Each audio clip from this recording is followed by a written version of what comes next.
Welcome back to the GameLink podcast, everyone. I'm your host, Lebbi, and as always, I'm joined by my friend Elmer. Hater Hoder. This week is a little different. We are doing audio only because my camera broke, and I haven't been able to get a new one. They're kind of expensive. I told you, Caleb. Sorry. Damn it. Fuck. It's okay. I told you, Lebbi, you gotta have the Windex a little closer there when you guys are having squirting parties. I'm just saying. It's been quite a while. So before we talk about Rampage, what have the last few months been like for you, Elmer? Wow. Now that is a question right there. Oh, wait, I forgot. We're also joined by a new guest today. You want to introduce yourself? Well, I might be the most noxious commenter on this Twitch stream, but this is Archangel. I decided to chime in on Rampage because I have to be one of Dwayne Johnson's #1 fans from the WWF. No big deal, but yeah, I figured I'd chime in on this episode and see how you guys thought about this movie. Considering we own Rampage on a regular basis, and Elmer and I try and have record competitions on high score. We have a Midway 12 machine where it has 12 different Midway games in it, and one of them is Rampage. So, yes, no, her and I, we regularly play that while watching Godzilla movies on the new Roku channel. So, yes, yes, we do. And she's normally here for the podcast, but she's never here for the podcast, if you know what I mean. Just sitting in the other room. Yep. So, anyway, what have the last few months been like for you, Elmer? Is that Rihanna, or is that Beyonce that once said the famous lines in the most annoying way possible? Whack, whack, whack, whack, whack. Yeah, no, a combination of work, prep this summer for going on a destination wedding / vacation, which Lebbi here is part of, where we did a bachelor party for a friend of ours. I was part of the bachelorette party. And no, here a little bit of here, there, and everywhere. Unfortunately, everywhere I've been over the past, oh god, what has it now been? 2 months since our last episode? Almost 2.5? It's been a while. It's been a very busy summer. My goodness. Yeah, pretty much since then. This is like the closest I've actually been to the Twin Cities in that meantime.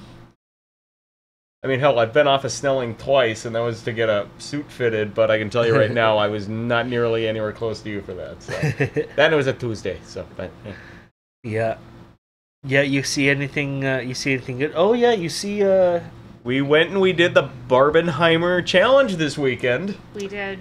We didn't do them back-to-back, just because we both had to work. We took my father to go see Oppenheimer. And then we took my mom and my aunt to go see Barbie last night. Totally worth it to go see. I totally recommend it. Do the Oppenheimer Barbie movie back to back. It's totally worth it. Both will stress you out, but have a total reconcile for. You will feel satisfied at the end of both. You know, as much as my father is a big history fan, at the same time, every time I would look over during that film a couple of times, and the look on his face was like if I would have. At the scene in Saving Private Ryan where they rescue Matt Damon, instead a giant horde of zombies come out. Which reminds me, I need to show my dad Overlord one of these days. Oh, yeah, that was alright, yeah. But, yeah, just kind of his look on his face was, what is this doing in my World War II movie? And then seeing the look a couple of times on my aunt and mother's face last night when they're like, yay, this feels like the Barbie we grew up with! And then all of a sudden, wait, what now?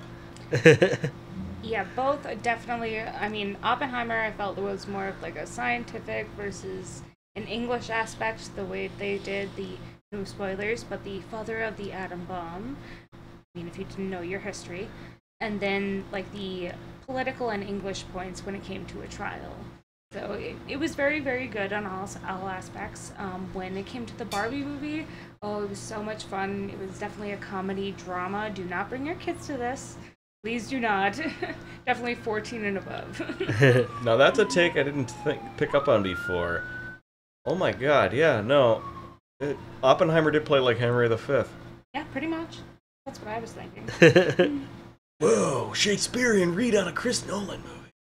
Shocker, Shakespearean Strikes Back. Whoa. Wait, you can read all of his movies like that, like Hamlet as The Dark Knight and Midsummer's Night Dream as Inception.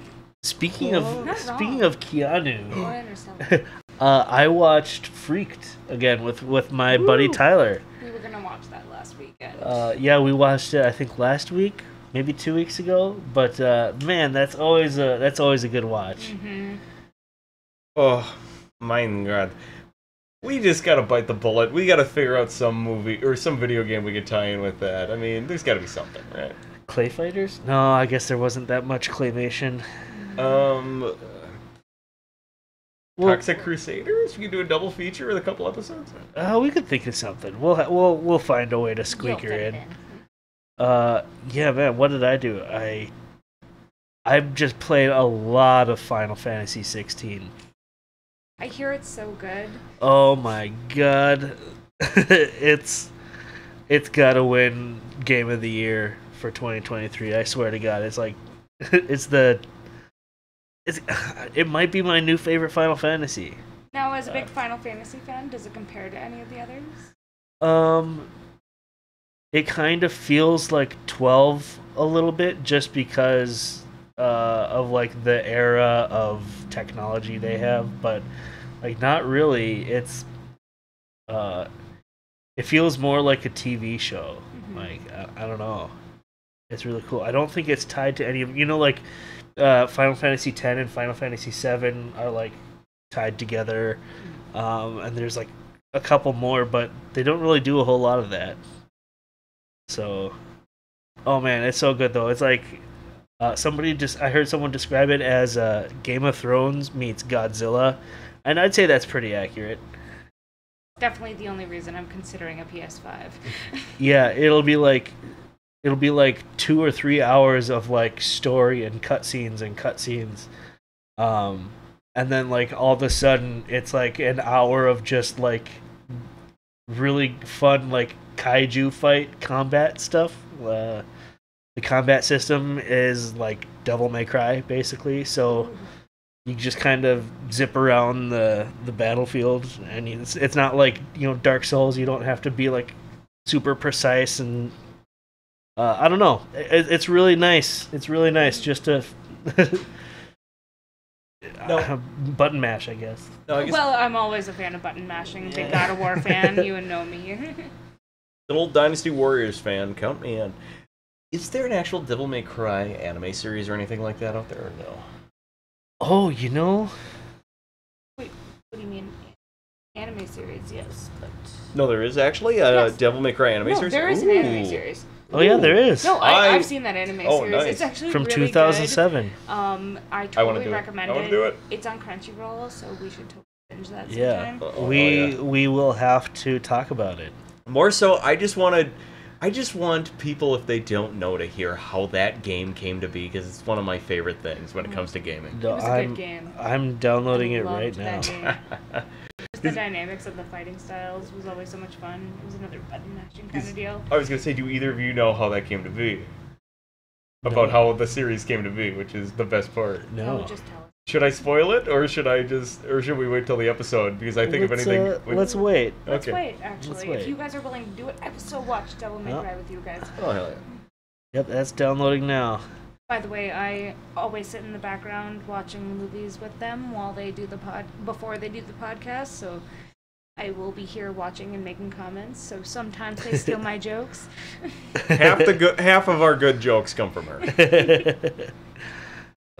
Yeah, let's see, what else did I do? Yeah, we had that bachelor party, which was pretty fun.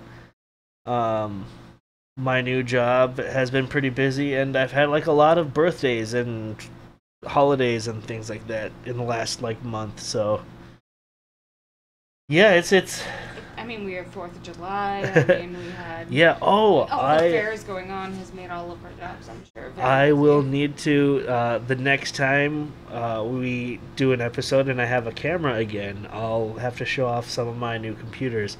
I've started collecting old Macs from like the 90s and early 2000s. It's only slightly less sad than collecting Air Jordans, but nope, you're good, pal. No, I'm kidding. Well, there's this place in Minneapolis called Free Geek, and it's basically just a thrift store specifically for old electronics. And I end up going there way too frequently, and always, something will catch my eye, and I just can't stop thinking about it, so I have to bring it home. So now I have a few cool retro computers that I tinker around with.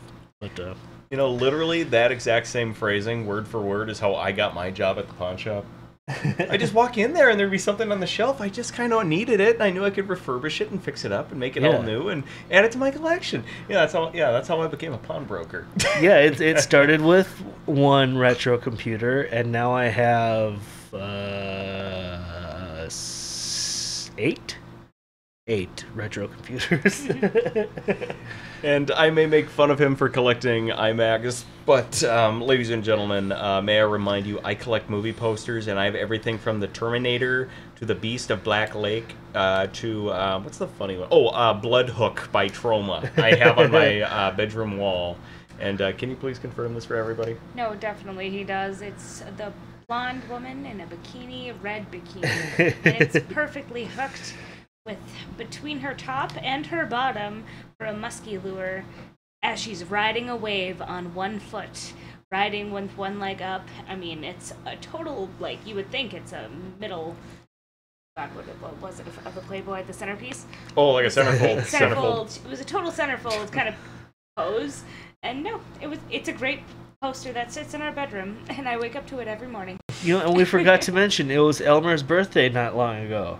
Which today you gave me probably my favorite present I got this year.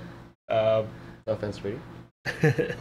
It's awesome. It is a really good condition in the box, open previously, of, is it xenophobia or xenophagia? Xenophobe. Oh, xenophobe. Which, the second you take a look at this thing, you go, 20th Century Fox should be on the phone any minute.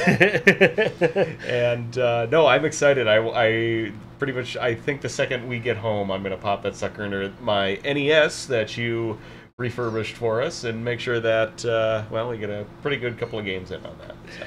Yeah, it's the least, it's the most blatant ripoff of Alien that I've ever seen, and I knew I had to buy it for you because it comes with the poster and everything. So wait, there's a poster in there too? Yeah. Dang, I might have. Ooh, we got that one blank spot in the wall in the library. Ooh, I might have to. I think I know where that's gonna go.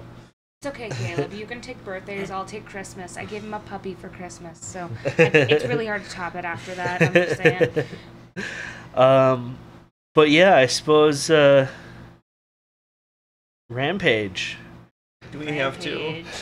Rampage. Oh boy. Were you able to find anything really on this? I know you were saying you were having a little bit of trouble at one point. Yeah, I couldn't find a whole lot on this game, but it was made in the 80s, so they probably just didn't document a whole lot of stuff like they do nowadays. Also, the cocaine.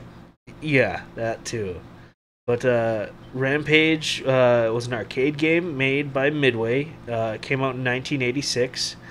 Basically, it's a group of humans that can transform into giant kaiju-like monsters, and you destroy everything in sight. It's a pretty simple and fun arcade game.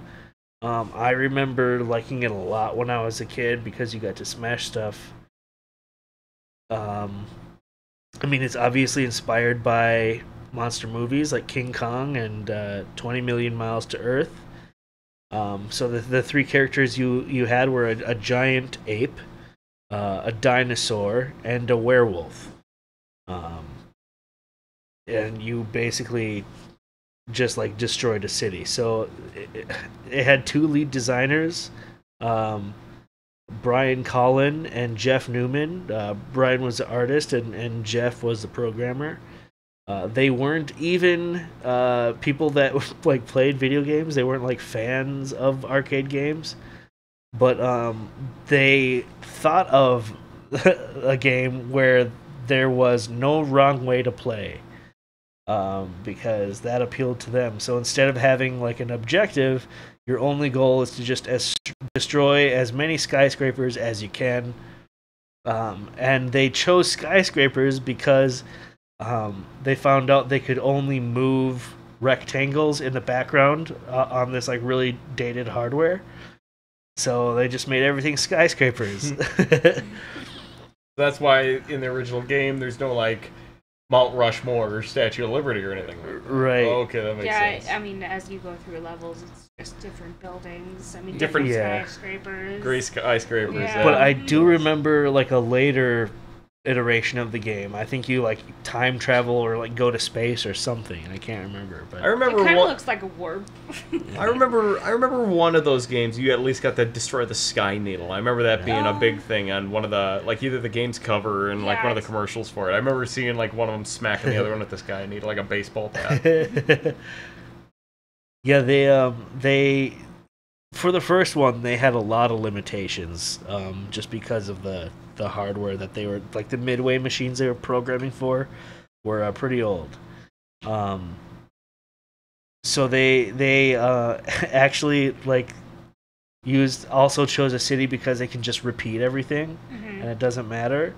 And then the characters George and Ralph are actually the same character model, just with different heads. Mm-hmm.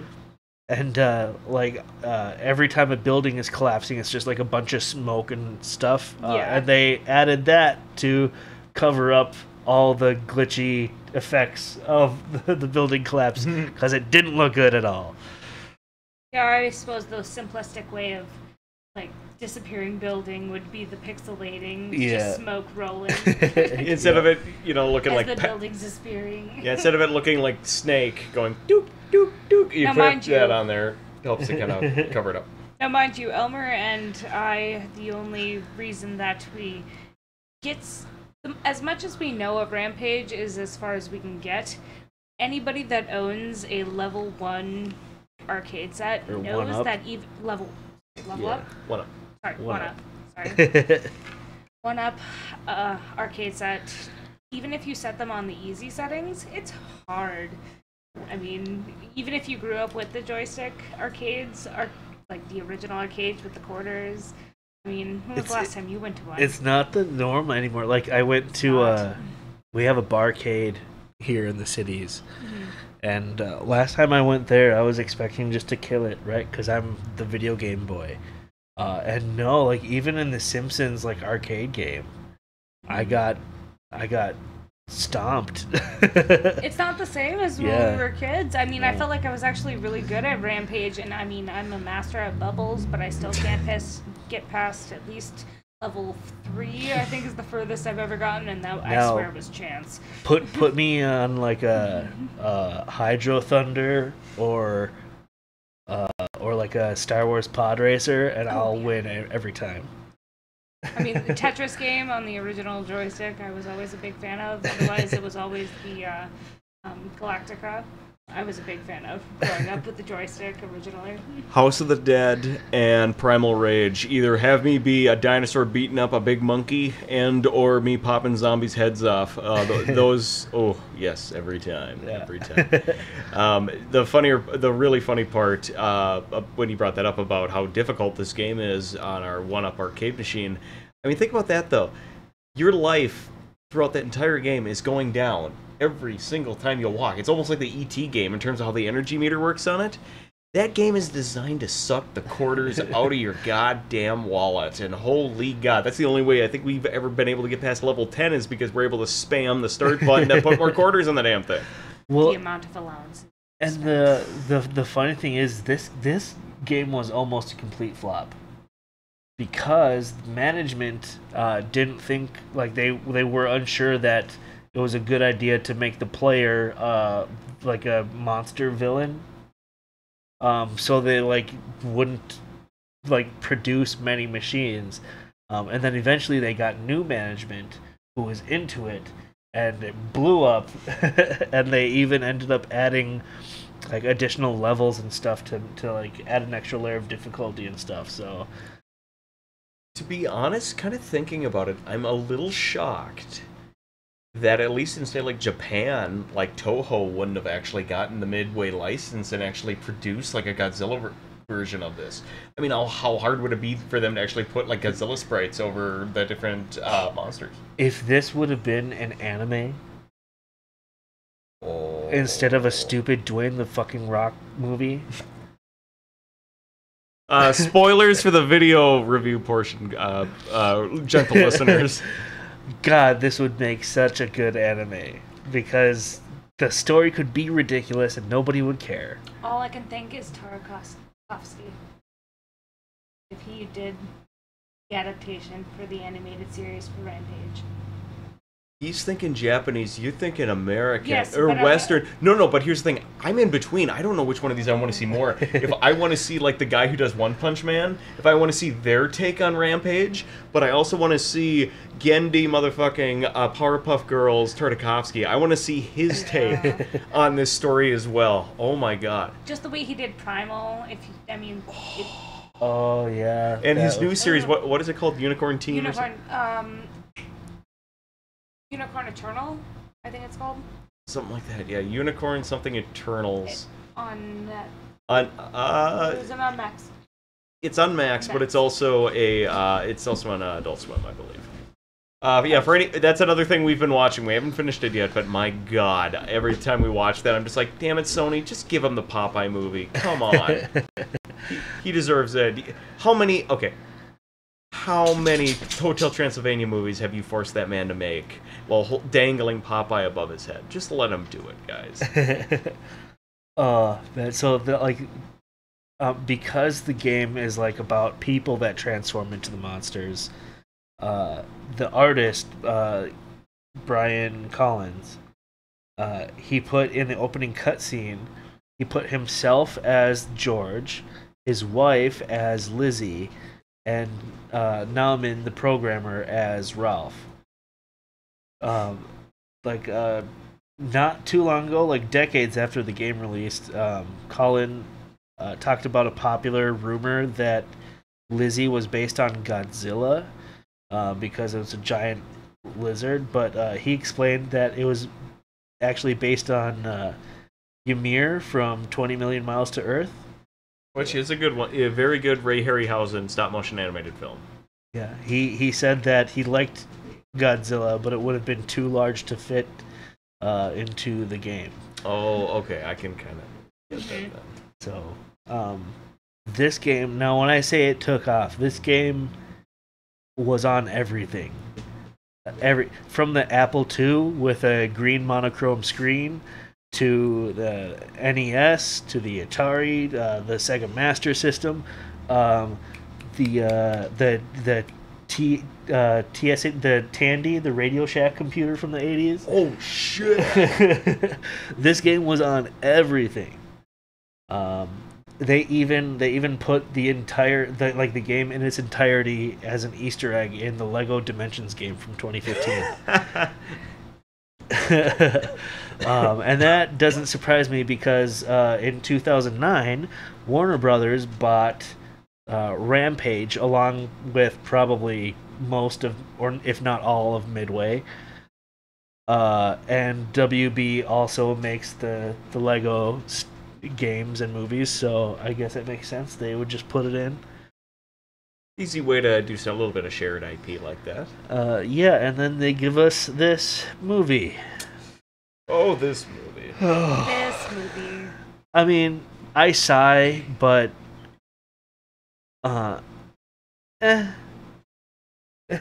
you'll hear my thoughts later. That's not a sigh of... You're not angry, you're just disappointed. Not even disappointed, just indifferent. Indifferent's a good word, right? Yeah, I'm okay with it existing. I suppose this movie probably did great in China. Yeah. No, with their passion for watching large-scale structures get beaten down by giant CGI monsters that aren't Dwayne "The Rock" Johnson. It's... Well, and there's just like that thing where like these big budget movies will just like dumb it down and make it so generic and like telegraph everything for foreign audiences, because they know it's probably not going to do great in America, so make it as generic as possible. By dumb it down, what he means more so, people, just Oh yeah. what he means more so is you make the plot so easy to be easily translated, in terms of, you know, like localization, so that way, so that it's understood what's happening. You know. I mean, it's one of those movies where it takes literally, this movie took an hour to get to the main point, which was Rampage. Yep. I mean, when it finally referenced what we all knew as Rampage, it took an hour to get that far because of all the backstory and storyline they had to do beforehand to actually make it a movie. Which, if anything, when we were trying to think of a name for this episode, what were the two that we kind of thought of that were like, nope, that's a perfect way of doing it? What was it? Jack Hanna's Wild Adventure 2, Secret of the Ooze, and then yours was, Marty Stouffer's Wild America 2, Secret of the Ooze is the best way of describing it. Took all of 2/3 of the goddamn movie before we figured out what the secret of the goddamn ooze was. Oh, well, and I think the greatest thing about this movie so far was the ideas that we came up with during. We came up with somebody at Hollywood and or the Asylum. Please call us for the next legendary kaiju movie. May it be the next Godzilla vs. Kong movie or whatever it is. We have the best one for you guys. Minnesota/Midwest-based kaiju film, where it's the Paul Bunyan and Babe the Blue Ox statues from the mini theme park here. It's the Land O'Lakes lady. It's the Basswood Monster out of the Boundary Waters. It's Peppy out of Lake Pepin. It's the Jolly Green Giant. All brought to life by Purple Rain on Lake Minnetonka. Somehow it's just magical like that. And I mean, if we want to get even crazier with it, you know, we start pulling out of, say, like, Mount Rushmore gets in on it too. Oh, that'll be in the sequel. It'll expand to the rest of the Midwest. Mount Rushmore, get up, Crazy Horse cracks his way out. It's just literally every monument across the U.S. The bean in Chicago turns out to be like a blob. Hey, we don't want to give away the sequels yet. Mothman comes to life. That'll be in the third one when we get into Pacific, or not the Pacific, into the eastern North. Yeah. We get Loch Ness in there. We get Sam Squamch in there. Sam Squamch. We could even get a group of gay frogs. Oh no! Oh, Alex Jones has to get squished. Alex Jones, he'll do our movie. The man will do our movie. How much is he paying off again from those lawsuits? He'll do our movie. And Alex Jones as Toe Jam. Call us. All right, so let's wait. We should probably break down also. Well, I gotta start talking about production in a second, but I believe This is all gonna be cut out. This part's gonna be cut out. Yeah. Hey, do me a favor. Yeah, you were right. Mine, grab me another one. Sorry, well, grab mine. Almost done. I'll grab another. Cut out at 29 minutes in. Okay, that's easy enough to remember. It's one less than a half hour. Mm-hmm. Okay, so.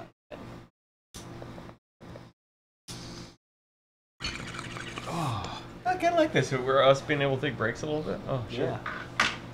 Episode 2. And then you can really break out. Cut out. When Barry says your name. Yeah, more times than not. I'm sorry. No, it's okay. You did it too. Yeah, both of us are so sorry, but I know you've called me. I don't think I did. I mean, most people that follow you, you can see your name at the top most of the time. Yeah. And then on top of that, Lebbi, it's Caleb. People have called me Barry before, and I'm like, I don't care. I mean, it's just a first name. Yeah, but you do it more than I'm just saying. When I've listened and to I'm your not guys' like, podcast. and I'm not like on Twitch anymore. You know, I'm not like. This is just a hobby now. Ouch. I don't have the time for it to not be a hobby. I'm probably doing my teeth. Trying to make a leaning tower of bottle tops right there. Don't worry, we're safe to drive home, I promise. I believe you. I just need to make a note. minutes. 2. But no, episode of Junk Food Cinema, I was listening to one of the guys, he and Joe Lynch, the filmmaker, who somebody I really like. Joe Lynch is the guy who did Knights of Badassdom and Mayhem and Everly. Wrong Turn 2. Oh, okay. Yep, and oh boy, Wrong Turn. And he's a cool dude. He's good friends with the guys on Junk Food Cinema. He was talking with. They did an episode on Last Action Hero. They talked about Last Action Hero for 4 hours. And they had to cut it into 3 episodes. At one point, the guy who hosts the show, Brian, got up and took a piss. And there's a moment of pause, and Joe goes, "Oh shit, Brian, did I lose you? Did I lose you? Oh god. Oh god. I think I lost Brian. Oh no." And then all of a sudden, you just go, "Nope, Joe, I'm still here. Sorry about that. I went and took a piss." It's like, dude, come on, warn a guy when you do that. He goes, "You were mid pontification, man." All right. So what were we? All right, we were just getting into the discussion of the movie. Gotcha. Yeah. So how does this movie start? No, Oh, no. I'm joking. Space. Well, if anything, no, joking. Yeah, no. So this movie Is there anything somehow starts. But But is there anything remarkable about production-wise, the only thing that's interesting about it, other than the fact that, well, we now have to fear the fact that Warner Brothers owns the rights to all of the Midway content, and they get to hold that sort of Damocles above our heads and be like, "Hey, when do you want to watch the Paperboy movie?" Oh god. It better not. Wait a second. That explains it then. That's right. Mortal Kombat's part of the Midway. Yeah. They can make their Avengers film whenever they want, if they really want to. They can make The Tapper, Mortal Kombat, Well, I'm just saying Rampage. Free Guy. Yeah, good point. That actually I'm covers just all saying. bases. I'm just saying it covers all bases, as well as even Disney can You know, with Wreck-It Ralph.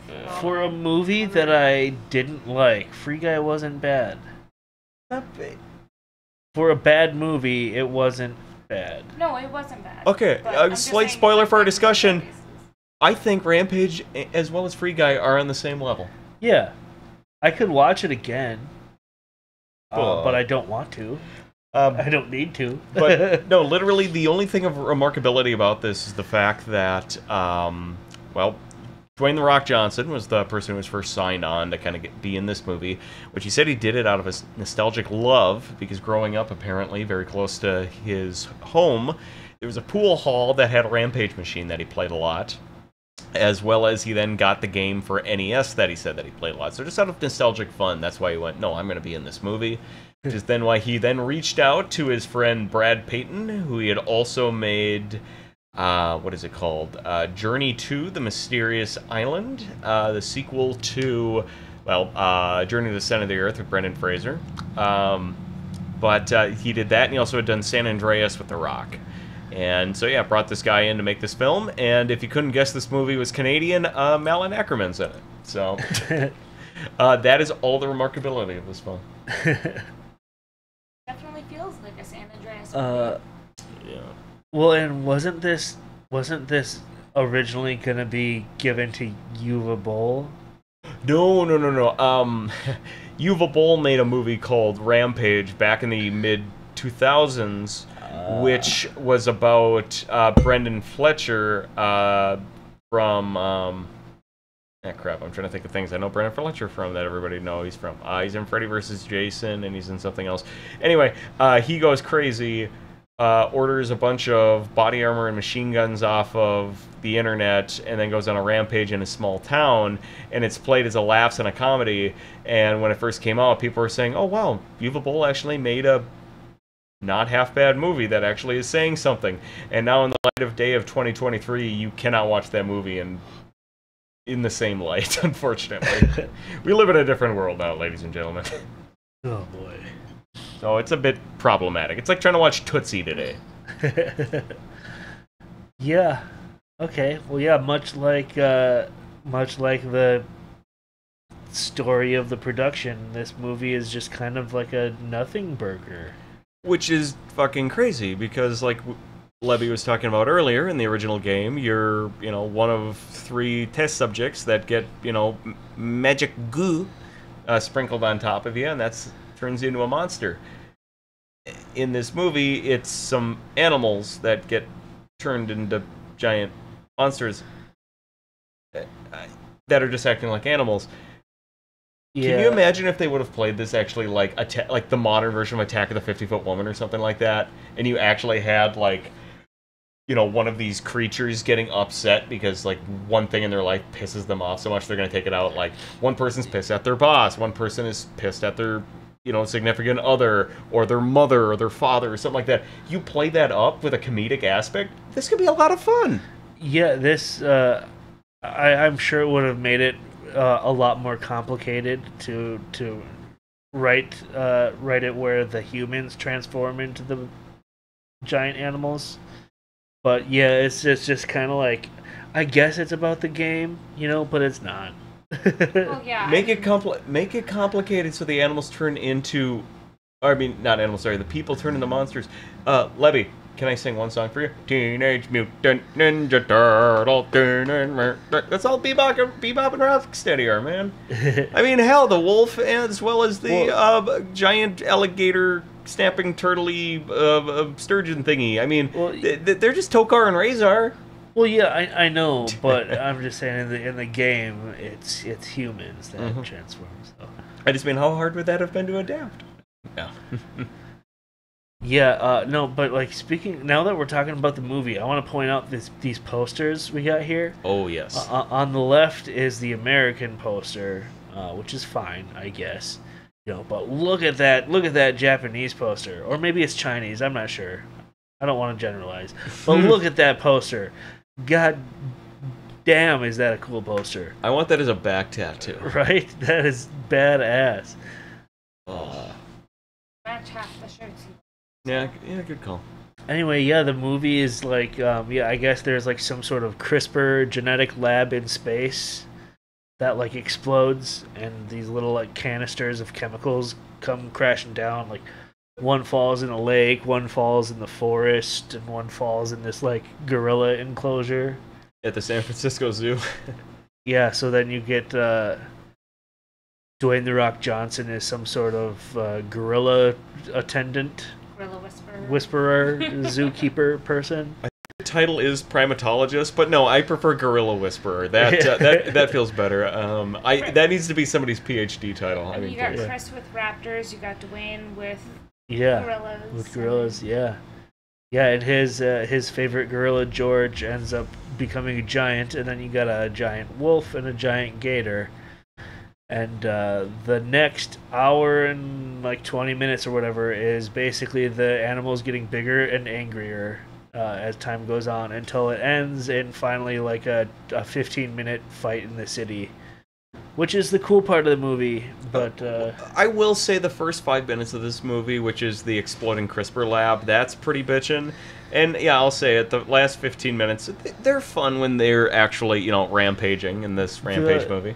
The entire movie was like acting like it was serious when nothing was really mattering at all. Kind of like a Fast and the Furious movie.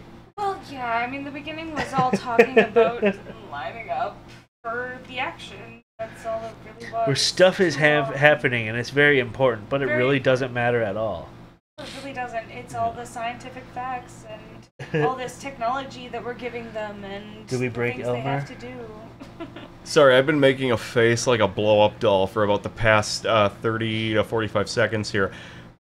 Dudes, can you imagine if they actually did, because they were talking about it, to do a mashup film between Transformers and... it was Jurassic World and The Fast and the Furious. They were going to do a crossover movie. Oh, God. How easy would it be for Warner Brothers to sell this off to Universal, and Universal does a mashup where, hey, turns out I've been Luke Hobbs this entire time, not just a primatologist. We need family on this to fight the giant monsters, Dom. No. Please, no. Please, no. I went and saw the damn Barbie movie last night, and I can tell you right now, nothing in that movie would be nearly as ridiculous as what I just said. Yeah, no, I'd still rather see the Barbie movie. Yeah, but if it sounds like our explanation of this movie is very short, that's because that's literally the only important things in the movie. You get some really cool visuals at the end when they're dumping all their millions into the animation. That's pretty cool. I probably would have liked it if I was a little boy, you know. Yeah, if you were a kid, I mean, seeing all this action. However, when the monkey is definitely demolishing everybody on the helicopter, I mean, some of it was pretty violent, and I don't know if I'd want to, like, my 8-year-old to see that. But... I mean, we get to see what's his name from The Office get exploded against a window. That's pretty. That was actually that surprised the hell out of all of us. We all went, oh! I mean, we all called it. We saw him running away. We're like, oh, he's gonna get. Yep, he's gonna get killed. And we saw him get killed. We're like, oh, there. No spoilers. Sorry. Yeah, sorry. Spoiler, no spoilers. But no, it looked like somebody like exploded a ketchup bottle against the side of the building. And that's the thing, when you said it surprised all of us, it didn't surprise any of us. I was like, oh, once he gets out the door, he's going to get squished. And then it happens. But yeah, there was a pretty good splatter. I mean, just knowing the PG-13 rating on this, I'm just like, this movie's pretty tame, but I still understand a lot of carnage and violence. I mean, we see a boat full of people going down the Chicago River, which I think we're all kind of laughing at that when that thing gets flipped over by Lizzie. That was pretty bitchin', but... yeah, I did not expect that dude to turn into a goddamn water balloon. I mean, I think it definitely would have been different if they did do, like, people turning into animals, but instead they did the animals turning, like, mad cow disease, but enlargement form and mutations. Okay, who gave the gator GHB again, or GB, or HGB again? Oh, GHB? What did I say? GHB. It was, like, the zoo versus... Oh, HGH? Human growth hormone. Yeah, human growth hormone. HGH. Godzilla, King of the Monsters. I mean, at that point, it was just a different kaiju, but with actual animals, except for the lizard. Lizard was like a warthog, crocodile, ankylosaurus thing. Motherfucker was goddamn. Pardon me. This goddamn Anguirus from the Godzilla movies is what Lizzie turned out to be in this. At one point, I actually turned and looked at Lebbi, where it's just the monsters jumping up and down in buildings and breaking stuff. I turned and looked at him and said, if you would have just sent me this clip right here and said, this was the Asylum's take on Godzilla King of the Monsters, I would have believed you. At one point I was like, this really just makes me want to watch Godzilla. Mm-hmm. Yeah, exactly. I want to throw on King of the Monsters right now, not... Yeah. But speaking of that, I guess was it a bop or a flop for you guys? We'll start with Archangel this time. Okay, as a big Dwayne Johnson fan, it's definitely I felt the same way about in San Andreas. Definitely one of his floppers, only because a lot of CGI, unnecessary CGI, as well as I felt like what they were trying to do with Rampage did not work until an hour and a half in, where they actually hit the point where the monsters were destroying the city, and that was the whole point of the movie. Except the gorilla giving the middle finger. That was my favorite point. Yeah, no, I think that was more pointed at the audience than it was anything else in this movie. That was still my favorite point. That was probably my only favorite part of this movie. So I'm sorry, you got a flop for me. No, that tracks. As somebody who is a lifelong kaiju fan, as somebody who is currently staring up at that magnificent Asian market poster, which looks so much like I was showing these two earlier, the Heisei-era Godzilla movie posters from Japan, which are so beautiful and so awesome, and you can tell this took the inspiration from that. Yeah, no, this is a flop. It's just barely a flop. If just a little bit of passion actually would have gone into this, instead of just feeling like some homogenized blob. I mean, when fucking Dragon Wars from 2009 has more energy and entertainment value behind it than fucking Rampage, you know there's a bit of a problem. I saw that one in theaters, and no, that was definitely far more. Yeah, yeah, I gotta agree with you guys. I think overall it's a flop, but like just barely. So I'd say it's like a half chub. Like a half chub. You know, Yeah, no, I'd like agree with that. I'd settle for it. it just made me wish it was better, but like I guess it was all right. Like it's something like I wouldn't feel bad if this was on in the background while I was like doing something, you know. Yeah, but that's gonna be a flop for me, dog. That's the best way of putting it. This is the Arby's of action films. It's just Yeah. it. That'll do, pig. That'll do. Yeah. So, man, we're not live this time, but we should be live next time. Hopefully, I'll have a working camera by then. Hopefully, it's not another 2.5 or 3 months before then. Chances are I probably won't be a part of the next one. I'm sorry, guys, with my Yeah. work schedule. But thank you so much for letting me be a part of this one. Well, Yeah, no problem. thank It was you for fun sitting having on you. this, sweetie. Thank you. But yeah, if you want to catch our other episodes, either on YouTube or on your favorite podcasting platform, you can go to gamelink.click and you can find all of our links there. We haven't even talked about what we're doing next time, but I'm kind of deep into the Final Fantasy stuff right now, so maybe we'll do Kingsglaive or maybe one of the Final Fantasy animes. One of the Final Fantasy. There's a really good Final Fantasy anime that I think you would particularly enjoy, Elmer. Oh, damn straight. So- No, I'd be really game for getting back into some anime and stuff like that. Yeah, So, perfect. If Maybe it's the we one could- I'm thinking of, I was meaning to show him that, but yes, we Yeah, should from the totally all 80s? watch it together. Yeah. Hey, better than what I was gonna say, because on our way down listening to Junk Food Cinema, they referenced the Dungeon Siege movie, and I just started sighing, and I just shook my head, and Archangel looked at me and said, "What's that about?" And I said, "Oh, we got to do that movie someday." All right. Well, we'll see you soon, everyone. Thanks for watching. Stay safe, stay sexy.